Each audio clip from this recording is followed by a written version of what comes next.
안녕하세요. 여기는 서울대공원. 저는 서울대공원 동물해설사 김희준입니다. 서울대공원 동물원에서 제일 먼저 볼 수 있는 동물인 홍학. 홍학에 대한 이야기를 들려드릴까 합니다. 지금 사육사께서 문을 열어드렸고요. 홍학이 힘차게 나오는 모습을 보실 수 있을 겁니다.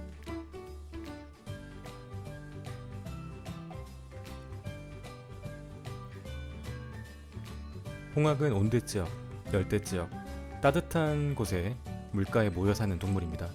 무리 생활을 하는 동물인데요. 우리 동물원엔 4종류의 홍학이 있습니다. 그 4종류의 홍학을 알아보는 방법을 알려드릴게요. 먼저 유럽 홍학입니다. 유럽 홍학은 키가 크고 피부는 핑크, 거의 하얀색에 가깝고요. 다리를 잘 보시면 전체적으로 핑크색입니다. 이제 구별할 수 있으시겠죠? 다음은 쿠바 홍학입니다. 쿠바 홍학은 가장 크고요. 그리고 가장 강렬한 붉은색을 띠고 있습니다. 저 붉은색은 새우 같은 갑각류를 섭취함으로써 더 진하게 된다고 합니다. 그리고 칠레 홍학인데요. 칠레 홍학은 잘 보시면 다리에 마디 부분만 붉은색인 걸 알 수 있을 거예요. 자, 구별이 되시겠죠? 다음은 꼬마 홍학입니다. 키가 굉장히 작은 홍학인데요.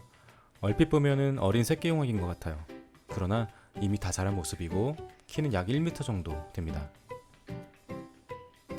다음은 이제 홍학의 모습을 좀 살펴볼게요.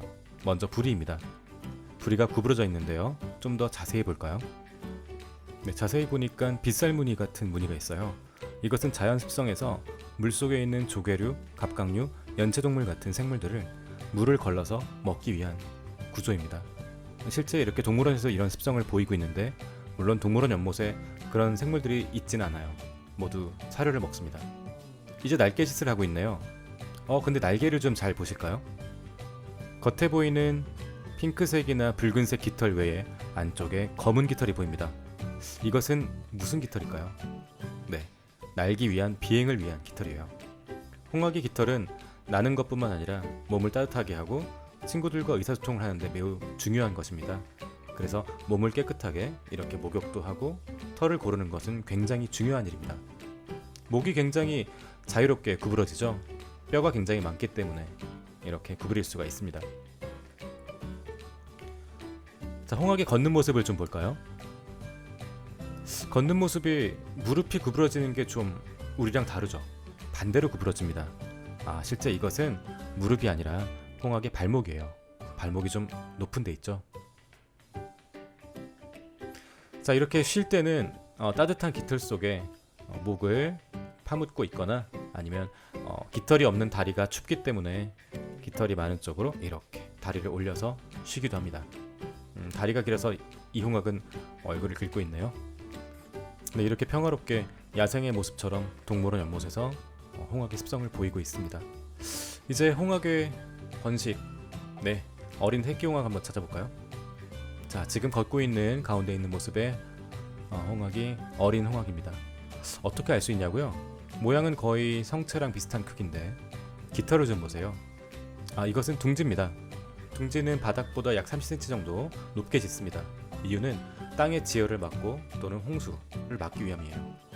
자, 어린 새끼 홍학이 태어난 모습이죠. 둥지에서 태어난 모습입니다. 자, 그리고 부모로부터 플라밍고 밀크를 받아먹는 모습이에요. 홍학은 젖을 먹는 새죠. 이렇게 어린 홍학은 깃털을 잘 보시면 어릴 때는 흰색이나 회색이었다가 그 색깔이 약 1, 2년 지나서 바뀌게 되고 어른과 같은 색깔이 됩니다. 3년이나 5년 정도 되면은 이제 알을 낳을 수 있게 돼요. 이 홍학도 2020년에 태어난 홍학입니다. 큐바 홍학이고요. 암컷 홍학입니다. 지금 보시는 홍학은 거의 어른 홍학처럼 보이죠? 색깔이. 그런데 이 홍학도 작년에 태어난 아기 홍학입니다. 잘 보시면은 얼굴이나 다리 쪽에 어린 홍학의 색깔이 보이실 거예요. 홍학의 수명은 야생에서는 약 50년이라고 합니다. 이 어린 홍학들이 건강하게 잘 자라서 우리 동물원의 첫 얼굴이 잘 되어주었으면 좋겠습니다. 지금까지 저는 서울대공원 동물해설사 김희준이었습니다. 감사합니다.